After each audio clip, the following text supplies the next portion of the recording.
lang ma-share ito na hindi ko pa na-share. I'm with Service Channel, wala akong representative ng La Visual dito ngayon. But 1 year po kaming nag-usap with La Visual Corporation to produce an event.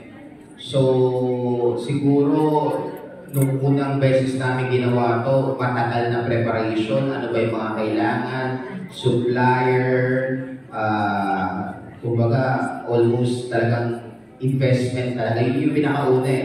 Mag-i-invest ka from wala tayong makuhang sponsor and everything. Pero ngayon, nakita na nila na katiwa-tiwala yung program, legit, may IPO po kami. Kompleto kami sa document. Hindi naman atin si Atty. Acosta kung hindi kami kompleto. So legit po ang event. Legit po ang organizing team.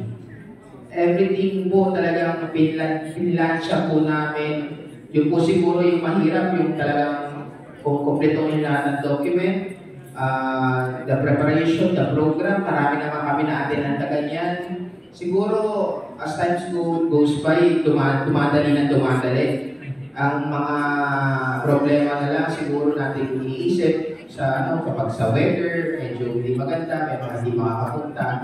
But everything siguro, the production team, congratulations, napakagaling ninyo. The Visual Corporation, napakagaling po ninyo. So, I think magiging masaya naman po ang event ngayon, lalo-lalo na abangan po ninyo yung batch 3 ng awarding natin ngayon. So, every award slide po namin talaga pinaghahandaan po namin, hindi po ito pare-pareho. So from actually itong media na nasa likod po natin, kasama kayo, yung mga after the event pa ipo-post kami, yung mga vloggers, mga other kapatid natin sa media. Lahat po na nandito ngayon, nagsimula lang yan at 30 plus. Kayong mga media kasi isa sa pinaka-importante para sa amin. Ngayon 75 yan, magbibilangin ninyo. Kaya maraming salamat sa inyo. Napakahalaga nyo sa mga ganitong classic event. Napakahalaga nyo lalo na malapit ng eleksyon. Napakahalaga nyo sa lahat ng mga mangyayari sa buong Pilipinas.